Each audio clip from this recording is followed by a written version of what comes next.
Good morning, students. Now we are going to see about the ninth standard science atomic structure lesson. In this lesson, and now I will take the topic law of chemical combination. Okay. Laws of chemical combination. In the 17th century, the scientists had been trying to find out methods for converting one substance into another. ஒரு சப்ஸ்டன்ஸை இன்னொரு சப்ஸ்டன்ஸாக மாற்ற முடியும் அப்படிங்கிற அந்த அந்த ப்ராக்டிஸில் இருந்தாங்க. Touring their studies, அவங்களோட studies அப்போ அந்த கெமிக்கல் சேஞ்சஸ் தி மேட் செட்ரின் ஜென்ரலைசேஷன், அந்த கெமிக்கல் சேஞ்சஸை வச்சு ஒரு ஜென்ரலைசேஷன்ஸ், ஒரு பொதுவான விஷயத்தை வந்து கொண்டு வந்தாங்க. ஓகேவா? These generalisation are known as the law of chemical combination. Okay, அப்போ அந்த கெமிக்கல் சேஞ்சஸ், இப்போ ஃபார் எக்ஸாம்பிள் 2 ஹைட்ரஜன் ஆட்டம்ஸ் சேர்ந்து hydrogen atom plus oxygen atoms combine together to form water molecule. அப்போ பர்டிகுலர் ரேஷியோ அப்படிங்கிற 2 atoms of hydrogen then 1 atom of oxygen தான் combine ஆகுமா, ஏன் H2O2 இருக்கக்கூடாதா அப்படிங்கிற ரேஷியோவில் அனலைஸ் பண்ணி ஒரு 5 லாஸை வந்து ப்ரெடிக்ட் பண்ணியிருக்காங்க. That laws are called the laws of chemical combination, the law of conservation of mass, the law of constant proportions, a law of multiple proportions, law of reciprocal proportions, Gay-Lussac's law of gaseous volumes. Out of this 5, you have already learnt first 2 laws in the class 8th. உங்களோட 8th standard படிச்சிருப்பீங்க. Let us see the next 3 laws in detail in this chapter. Okay, the law of multiple proportion. This law was proposed by John Dalton in 1804. It states that when 2 elements A and B combine together to form more than one compound, இப்போது when 2 elements A and B, 2 element எடுத்துக்க போகிறோம். ஏங்கிற element பிங்கிற element are combined together to form more than one compound, then the different masses of A which is separately combined with the fixed mass of B are the simple ratio. Fixed mass of B are the simple ratio. இப்போ definition பார்க்கும்போது புரியாது. இப்போது example பார்க்கலாம். It illustrates the law. Let us consider the following example. Carbon combines with oxygen to form 2 different oxides. அப்போ ஒரு carbon. What I have said, when 2 elements A and B combine together to form more than one compound, அப்போது ஏங்கிற element என்ன அப்படின்னா carbon, பிங்கிற element அப்படி என்னன்னா oxygen அப்படின்னு எடுத்துக்குவோம். அப்போது ஏங்கிற எலமெண்ட் ரெண்டு மோர் தென் ஒன் காம்பவுண்ட் என்னது, carbon monoxide and carbon di oxide அப்படிங்கிற 2 காம்பவுண்டாக மேக் பண்ணியிருக்கு. தென் different masses of A which is separately combined with the fixed mass of B are in simple ratio. Okay, carbon combines with oxygen to form 2 different oxides, carbon monoxide and carbon dioxide. The ratio of masses of oxygen is in CO and the carbon dioxide for fixed mass of carbon is 1:2. அப்போது அந்த carbon மோனாக்சைடுக்கும் carbon tie ஆக்சைடுக்கும் இடையில இருக்கிற simple ratio என்ன அப்படின்னா 1:2. Okay, தென் lettuce அந்த டேபிளில் பார்த்தீங்கன்னா carbon monoxide, the mass of the carbon is 12 and the mass of the oxygen is 16 grams. Okay, they form what, அந்த மாஸ் ஆஃப் த, இப்போ எது வந்து ரேஷியோ மாறி இருக்கோ அதை மட்டும் நம்ம பார்த்தா போதும். இப்போ சேம் மாஸ் ஏங்கிற எலமெண்ட்டை ஒன்றா இருக்குது அண்ட் பி மட்டும் மாறி இருக்குது. சரியா? அப்போது 1:2. அப்போ ratio of oxygen carbon monoxide to O in carbon dioxide, oxygen in carbon monoxide to oxygen in carbon dioxide. So 1:2 அப்படிங்கிற ரேஷியோவில் கம்பைன் ஆயிருக்கு. Let us take one more example. Sulfur combines with oxygen to form sulfur dioxide and sulfur trioxide. The ratio of mass of oxygen in SO2 and SO3 or fixed mass of sulfur is 2:3. ஓகேவா? அப்போ அந்த சப்ஸ்கிரிப்டில் இப்போ எது வந்து சேமாக இருக்கோ அதை விட்டுறணும், எது டிஃப்ரெண்ட்டாக இருக்கும், மாஸ் வந்து சேஞ்ச் ஆகிருக்கோ அதோட ரேஷியோ மட்டும் எடுத்துக்கணும். அப்போ சப்ஸ்கிரிப்டில் என்ன நம்பர் இருக்கோ அதை மட்டுமே என்ன எடுத்துக்கலாம், நம்ம ரேஷியோவாக எடுத்துக்கலாம். ஓகேவா? That is a simple method to find out what that ratio. Okay, அப்போ சப்ஸ்கிரிப்டில் என்ன இருக்குது? இப்போ ஃபார் எக்ஸாம்பிள் கார்பன் மோனாக்சைடில் CO மட்டும் இருக்குது. அப்போ ஒன்றுங்கிறத நம்ம கன்சிடர் பண்ணிக்கணும். ஒன் அண்ட் கார்பன் டை ஆக்சைடில் சப்ஸ்கிரிப்டில் என்ன இருக்குது? 2. அப்போ 1:2 is given, that is the ratio of the carbon monoxide and carbon dioxide. Then sulphur dioxide and sulphur trioxide, SO2 and SO3. அப்போ சப்ஸ்கிரிப்டில் SO2வில் வந்து என்ன இருக்குது? 2 இருக்குது. அண்ட் சல்ஃபர் ட்ரை ஆக்சைடில் 3 இருக்குது. So the ratio between the sulfur dioxide and sulfur trioxide is 2:3. Okay. Next we are going to see about the law of reciprocal proportions. The law of reciprocal proportions was proposed by Jeremias Richer in 1792. It states that if two different elements combine separately, ரெண்டு வேறு வேறமான element ரெண்டு வேறு மாதிரியான element வந்து combine ஆகிருக்கு with the same weight. Underline that, same வெயிட்டில் வந்து combine இருக்குது வேறு element of a third element. So the ratio of masses in which they do so are either same or the simple multiple of the mass ratio in which they combine among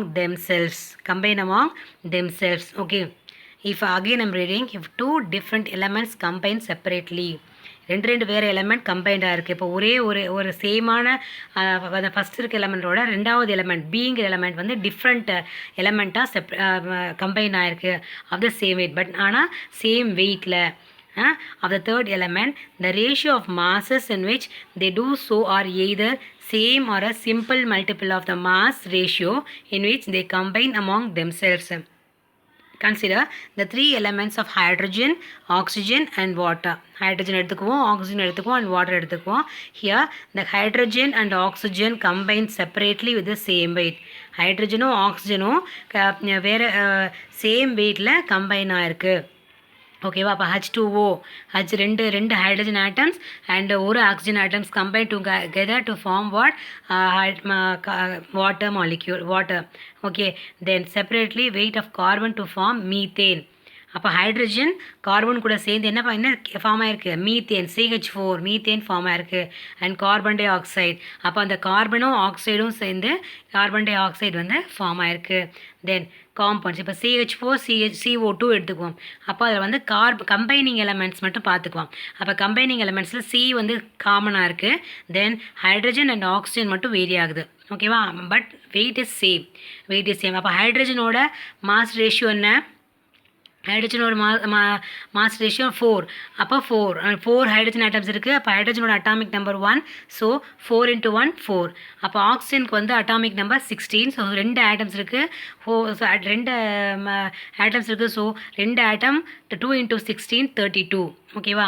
அப்போ 4:32. அந்த ratio பார்த்தீங்க அப்படின்னா 1:8 அப்படிங்கிற ratio வருது. சரி, ratio of different mass of hydrogen and oxygen, ஹைட்ரஜனுக்கும் ஆக்சிஜனும் இடையில இருக்கிற ratio. Then hydrogen oxygen combine to form water molecule. இப்போ ரேஷியோ பார்த்தீங்க அப்படின்னா அந்த ஹைட்ரஜனும் ஆக்சிஜனும் கம்பைண்ட் ஆகி, இப்போ ஹைட்ரஜனும் ஆக்சிஜனும் கம்பைண்ட் ஆகி ஒரு வாட்டர் மாலிக்யூல் என்ன பண்ணுது? ஃபார்ம் பண்ணுது. அப்போ அந்த ஃபார்ம் பண்ணுற ரேஷியோவும் ஒன்றா இருக்கணும், அதுதான் சொல்கிறாங்க. அப்போ ratio of mass of the hydrogen and oxygen, hydrogen to oxygen 2:16. So 1:8. அப்போது இதில் CH4 தனித்தனியாக ஃபார்ம் பண்ணாலும் அந்த ஹைட்ரஜனும் ஆக்சிஜனும் கம்பைன் ஆனாலும் ஒரு பர்டிகுலர் ரேஷியோவில் தான் என்ன ஆயிருக்கு அப்படின்னா கம்பைண்ட் ஆகிருக்கு. This is the law of reciprocal proportions. Law of reciprocal. இப்போது CH4லையும் அகைன் கன்ஃபியூஸ் ஆகணும்னு மறுபடியும் சொல்கிறேன். ஹைட்ரஜனும் ஆக்சிஜனும் வேறு சேம் ஆட்டம் கூட கம்பைண்ட் ஆகி ஒரு பர்டிகுலர் ரேஷியோவில் கம்பைண்ட் ஆகுது. இதுவே ரெண்டுமே சேர்ந்து அதே பர்டிகுலர் ரேஷியோவில் தான் என்ன பண்ணுது அப்படின்னா இன்னொரு மாலிக்யூலையும் ஃபார்ம் பண்ணுது, இன்னொரு சப்ஸ்டன்ஸையும் ஃபார்ம் பண்ணுது. ஓகே, பர்டிகுலர் ரேஷியோவில் தான். So from 1 and 2 the ratio of the same as that of the first obtained. The law of reciprocal proportion is illustrated. The ratio of mass of hydrogen to oxygen 2:16 or 1:8. Okay, அப்போ அது 1:8 அப்படிங்கிற ratio நமக்கு கிடச்சிருது. Okay, next we are going to see about the Gay-Lussac's law of combining volumes. இங்கே வந்து என்ன எடுத்துக்கிறாங்க அப்படின்னா மாஸ் அங்கே கொண்டு வந்தாங்க, இந்த இடத்துல வால்யூம்ஸ் எடுத்துக்கிறாங்க. according to the Gay-Lussac's law, whenever the gases react together, எப்பெல்லாம் gases வந்து react ஆகுதோ, the volumes of the reacting gases bear a simple ratio. Reactive gases for simple ratio, and ratio is extended to the product when the product is also in gaseous state. அப்போது அந்த case அந்த particular வால்யூமில் அந்த case இருந்தால் அது மறுபடியும் கேஸாக form பண்ணால் கண்டிப்பாக ஒரு சிம்பிள் ரேஷியோவில் தான் வந்து கம்பைன்ட் ஆகிருக்கும்.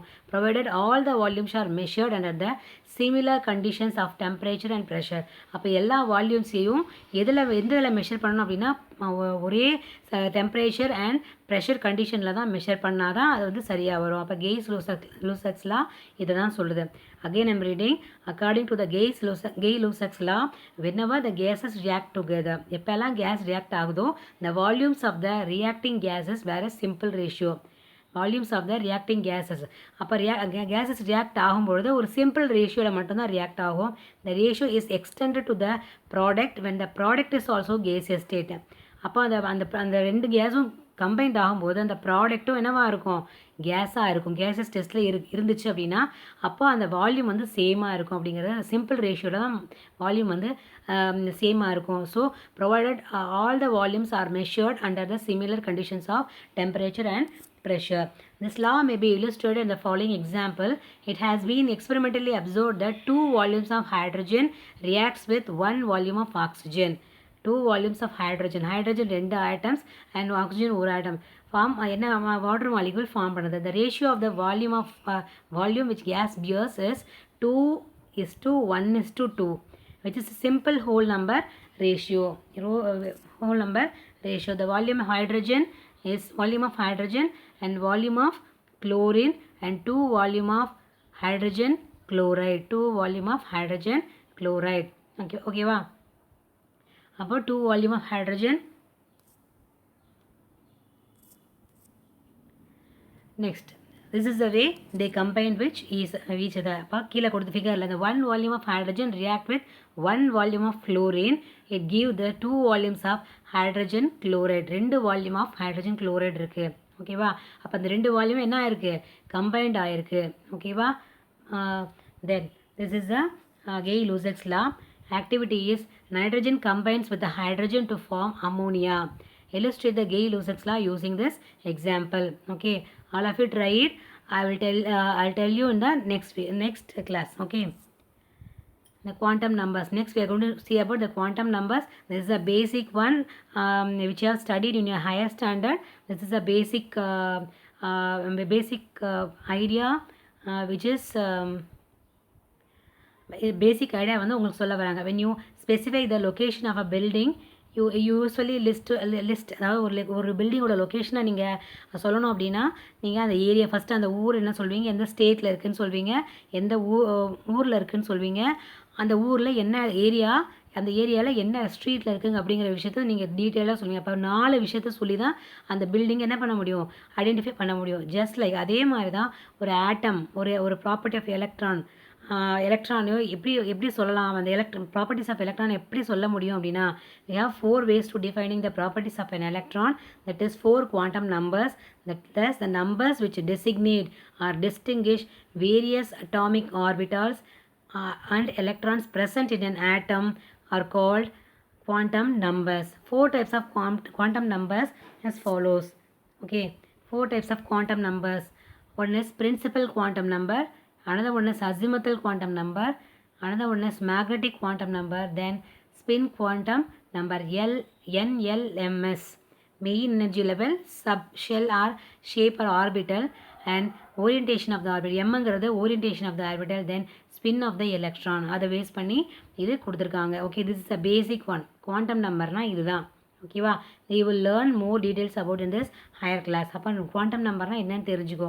What is quantum numbers? The numbers in which designate or distinguish various atomic orbitals and electrons present in an atom. அப்போ அந்த ஒரு ஆட்டமில் அந்த எலக்ட்ரான் எங்கே ப்ரெசென்ட் ஆயிருக்கு அப்படிங்கிறத ஃபைண்ட் அவுட் பண்ணுற அந்த சொல்கிற நம்பருக்கு பேர் தான் அது குவாண்டம் நம்பர். சரியா. the numbers which designate or distinguish various atomic orbitals and electrons present in an atom are called quantum numbers. Okay, quantum numbers. Okay students, thank you. Thank you for வாட்சிங்.